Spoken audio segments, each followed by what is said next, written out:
Good morning, dear Chair, colleagues.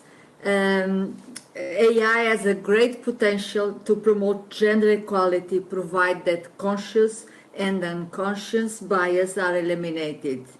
Education, culture programs and audiovisual contents are fundamental tools for combating gender stereotypes and discrimination.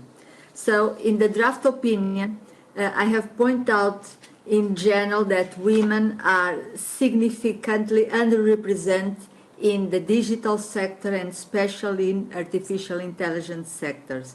And the opinion calls for policies targeted at increase the participation of women in general in STEM fields, but in particular in digital and artificial intelligence. And we target, we list an ensemble of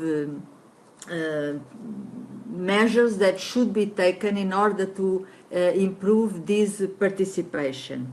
First, policies targeted at increase the participation of women in the fields related to science, technology in general, and in particular AI. Second, the adoption of a multi-level approach to address the gender gap in all levels of education, employment in the digital sector.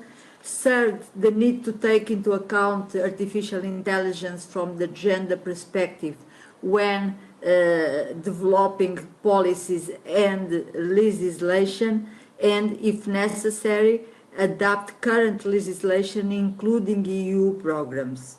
Fourth, the development and deployment of AI applications in the educational, culture and audiovisual sectors in collecting more accurate sex disaggregated data and applying modern machine learning debiasing techniques.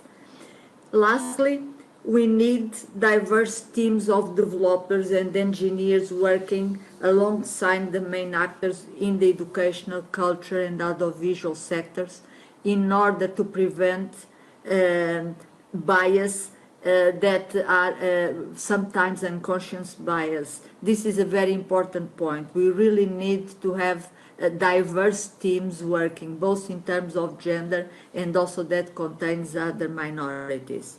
So these are the main points of the report. We have now received 80 amendments that were tabled, and I would like to welcome all the good contributions from the colleagues from all political groups. You will receive soon a proposal for the compromise amendments, which will aggregate most of the amendments that were tabled by the colleagues.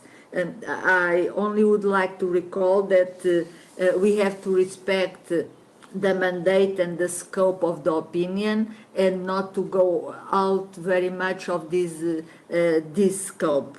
But I think that in the end we will manage to take most of your opinions on board, and I look forward and I'm glad to work with the shadow rapporteurs and all the colleagues to achieve a good, ambitious and strong position of the FEMM committee in such an important issue. Thank you very much.